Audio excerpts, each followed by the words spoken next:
जैसी तस्वीरें पाकिस्तान से आ रही हैं, ट्रक लगाकर बड़े बड़े कंटेनर लगाकर इमरान के समर्थकों को रोकने की कोशिश की जा रही है और बड़े बड़े कंटेनर्स के जरिए रास्ता रोका जा रहा है इमरान के समर्थकों का। इस बीच इमरान को लेकर इमरान की करीबी पत्रकार ने एक और दावा कर दिया है, नोटिफिकेशन तक इमरान से किसी की मुलाकात नहीं करवाई जाएगी। फिलहाल शहबाज शरीफ नवाज से मुलाकात करने के लिए लाहौर पहुंच चुका है। मुनीर के नोटिफिकेशन को लेकर मुलाकात हो रही है। मुनीर के नोटिफिकेशन पर फैसला हो सकता है, तो जब तक नोटिफिकेशन जारी नहीं होगा तब तक इमरान खान से मुलाकात संभव नहीं होगी और इसीलिए सीधा लाहौर जब आज शहबाज शरीफ लौटा तो सीधा नवाज शरीफ से मुलाकात करने के लिए पहुंचे हैं और इसके बाद नोटिफिकेशन को लेकर चर्चा की जाएगी। मुनीर के नोटिफिकेशन पर फैसला हो सकता है और इससे पहले नहीं संभव है कि इमरान खान से किसी की मुलाकात करवाई भी जाए। एक एक अपडेट स्पीच जो मिल रहा है वो भी आपको बता दूं, इमरान के वकीलों को हाई कोर्ट आने से भी रोका जाएगा। ये भी एक और बड़ी जानकारी मिल रही है। एक तरफ नोटिफिकेशन का इंतजार किया जा रहा है तो दूसरी तरफ इमरान खान के समर्थकों को जहां जहां संभव है वहां रोका जा रहा है। शरीफ साहब वतन वापस पहुंच गए हैं। बिलाखिर 4 दिन तक वो बर्तानिया में रहे। वो चले गए थे बहरीन और बहरीन से बर्तानिया में उनके जाने के बाद बहुत सारी चेमगोइयां हुई और वो टाइम जिस वक्त एक नया नोटिफिकेशन जारी किया जाना था आर्मी चीफ के लिए, और इमरान खान की बहन ये बता चुकी हैं कि उन्हें ये पैगाम पहले ही दिया जा चुका था कि जब तक आर्मी चीफ का नोटिफिकेशन जारी नहीं हो जाता तब तक इमरान खान साहब से मुलाकातें नहीं होंगी या उनकी मुलाकातें नहीं करवाई जाएंगी। अब मामला जो है वो कहां से कहां निकल गया और बहुत सारी चीजें जिसके अंदर पब्लिक को कोई इंटरेस्ट नहीं था वो सारी चीजें पब्लिक के सामने आ गई। तो अब 4 ओहदे हैं टोटल और इन 4 ओहदों के ऊपर बंदे तैनात होने। एक सीडीएफ का ओहदा है, ये चीफ ऑफ डिफेंस फोर्सेज जो है ये आर्मी चीफ को मिलेगा, फील्ड मार्शल को, जो मौजूदा आसिम मुनीर साहब है और उन्हीं की नजर इस ओहदे के ऊपर, वो ये ओहदा अपने पास रखना चाहते हैं। फिर एक वाइस चीफ का ओहदा है जो तकरीबन आप ये समझ लें जो बड़ी फौज है उसका सरबराह होगा, ये भी एक बड़ा तगड़ा ओहदा है। वाइस चीफ आर्मी स्टाफ का ओहदा, एक स्ट्रेटेजिक कमांड का ओहदा है, ये एटम बम होगा इस बंदे के पास और ये एटम बम की कमांड इसके पास होगी, और एक DGISI का ओहदा है, ये भी किसी ना किसी को आने वाले वक्त में मिलना है। तो ये 4 ओहदे हैं और इन पर लगने की ख्वाहिश बहुत सारे सीनों में जो है वो मचल रही है, बहुत सारे दिल जो है वो बेताब है उन ओहदों पे आने के लिए। बहरहाल शहबाज शरीफ साहब को वापस पाकिस्तान पहुंचना पड़ा।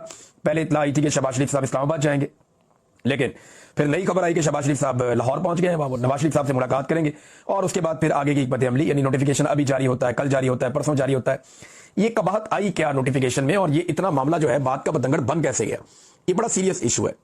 देखिए पाकिस्तान में जो भी आर्मी चीफ लगता है उसकी अप्रूवल खाली पाकिस्तान में नहीं होती, इसके लिए आर्मी सतह पे भी लॉबिंग करवानी पड़ती है। अमेरिका को काबिल कबूल होना चाहिए, ये हमेशा से हम सुनते चले आए हैं। सऊदी अरब को काबिल कबूल होना चाहिए हमारा आर्मी चीफ जो आने वाला है, क्योंकि ये ममालिक बहुत अच्छी तरह जानते हैं कि पाकिस्तान के अंदर आर्मी चीफ ही बहुत इंपॉर्टेंट आदमी होता है, वजीर आजम वगैरह की क्या औकात होती है। लिहाजा आर्मी चीफ को लेकर इन लोगों के भी कुछ जज्बात होते हैं। तो जो इमरान खान के करीबी पत्रकार की तरफ से दावा किया जा रहा है उसके मुताबिक मुनीर का नोटिफिकेशन अभी तक जारी नहीं हुआ है। इमरान की करीबी पत्रकार ने दावा यही किया है कि पाकिस्तानी आर्मी में अभी 4 पद खाली हैं। CDF आर्मी के वाइस चीफ और स्ट्रैटेजिक कमांड के हेड का पद अभी खाली है। इसके अलावा ISI चीफ की पोस्ट भी खाली है। CDF के लिए आसिम मुनीर नोटिफिकेशन का इंतजार कर रहा है, जबकि स्ट्रैटेजिक कमांड के हेड की पोस्ट भी काफी अहम है। इसके पास पाकिस्तान के एटम बम की हिफाजत की जिम्मेदारी होती है और इन्हीं तमाम नोटिफिकेशन का इंतजार है जो आसिम मुनीर की तरफ से किया जा रहा है। लेकिन फिलहाल जो पाकिस्तान से तस्वीरें सामने आ रही हैं वो तस्वीरें भी आपको बता दूं, एक तरफ इमरान के समर्थकों ने अडियाला जेल पहुंचना शुरू कर दिया है। सिक्योरिटी को चकमा देकर इमरान खान की बहनें पहुंच चुकी है अडियाला जेल, तो वहीं हाई कोर्ट के बाहर भी इमरान खान के वकीलों को रोकने की कोशिश की जा रही है। कैदी वैन वहां पर खड़ी कर दी गई है और किसी भी सूरत हाल में समर्थकों को आगे बढ़ने नहीं दिया जाएगा। इस वक्त 4 ओहदे खाली हैं। यहाँ पे आर्मी चीफ ये चाहते हैं शायद कि वाइस चीफ का ओहदा जो है वो भी फौरी तौर पे पुरना किया जाए, स्ट्रेटेजिक कमांड का ओहदा जो है वो भी अपना बंदा आ जाए या अगले साल इसको पुर किया जाए। तो ये छोटी छोटी चीजें हैं जहां पे छोटे छोटे इख्तलाफात हैं, लेकिन आसिम मुनीर साहब का मामला जो है वो तकरीबन तय पा जाएगा। अब आ जाए नाज़रीन एक और बड़ी खबर की तरफ, और ये बड़ी खबर है आज मंगल है और आज मंगल का दंगल है। पाकिस्तान तहरीक इंसाफ को आज साबित करना पड़ेगा कि इमरान खान साहब की कैद तन्हाई के खिलाफ वो फैसला कुन कोई तहरीक चलाना चाहते हैं या इसका फैसला करवाना चाहते हैं। देखिए आलमी मीडिया में ये खबरें चल रही हैं और बार बार चल रही हैं। आलमी मीडिया इसके ऊपर आवाज उठा रहा है। इमरान खान साहब की साबिका अहलिया जमामा गोल्डस्मिथ, उन्होंने भी इसके ऊपर आवाज उठाई। उन्होंने भी कहा कि बच्चों से बात तक नहीं करने दी जा रही इमरान खान साहब को, ऐसा कैद तन्हाई में रखा है। उन्होंने जो मेहदी हसन है उनका जो इंटरव्यू हुआ था ख्वाजा आसिफ का, मेहदी हसन ने ट्वीट किया, उसके ऊपर उन्होंने को ट्वीट करते हुए या उस पोस्ट के ऊपर दोबारा उसके बाद कमेंट करते हुए उन्होंने लिखा कि हत्ता कि वो बच्चों के साथ भी इमरान खान साहब की बात नहीं करवाई जा रही। तो आलमी मीडिया, रॉयटर्स है या बाकी अमेरिका के, यूरोप के मीडिया हैं, वो रिपोर्ट कर रहे हैं कि इमरान खान साहब की एक कैद तन्हाई है और उनके साथ लगातार ज्यादती बढ़ती जा रही है और उनकी हिफाजत के हवाले से या उनकी जिंदगी के हवाले से उनकी फैमिली को खदशात है, खासतौर पर उनके बेटों और उनकी बहनों के हवाले से स्टेटमेंट बताए जाते हैं। तो आज मंगल का दिन है, बड़ी तादाद में कारकुनान और रहनुमा जो है उन्हें हदायत की गई है कि वो सारे के सारे अडियाला जेल के बाहर पहुंचे। राणा सनाउल्लाह साहब ने कहा कि हम क्योंकि ये आ रहे हैं अडियाला जेल के बाहर, तो हम इनको दूर रोकेंगे, करीब नहीं आने देंगे अडियाला जेल के। ये तो आज के दिन में पता चल जाएगा। अभी थोड़ी देर के बाद लोग आना शुरू हो जाएंगे। जब आप ये वीडियो सुन रहे होंगे, लोग पहले जाएंगे इस्लामाबाद हाई कोर्ट, उसके बाद आएंगे अडियाला जेल की तरफ। तो कहां पे उनको रोका जाएगा, किस जगह पे नाके लगाए जाएंगे, कितनी सख्ती की जाएगी, ये सारी चीजें हमें अगले चंद घंटों में पता चल जाएगी।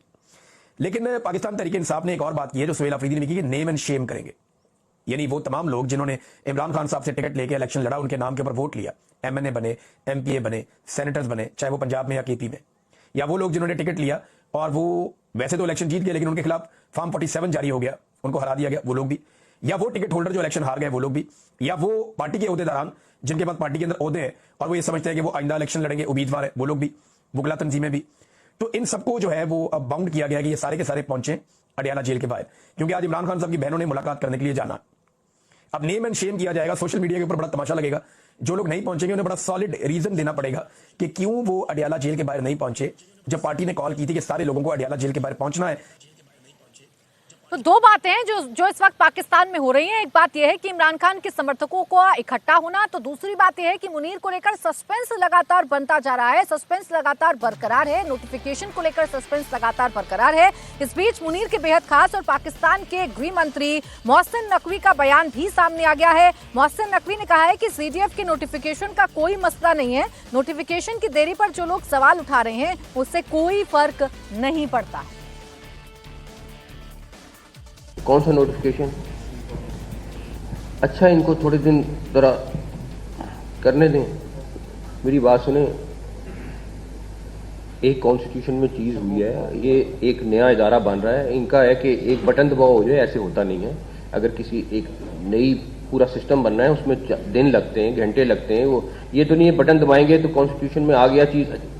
हमारी कॉन्स्टिट्यूशनल अदालत है, अभी उनके जजेस के लिए अदालत, घर, सब कुछ एक पूरा सिस्टम बनना है। ये कहते हैं नहीं कि चीफ का भी ऐसे करे। उनको अच्छा है, उनको जो चंद एक लोगों की दिहाड़ी लगी हुई है लगी रहने हैं।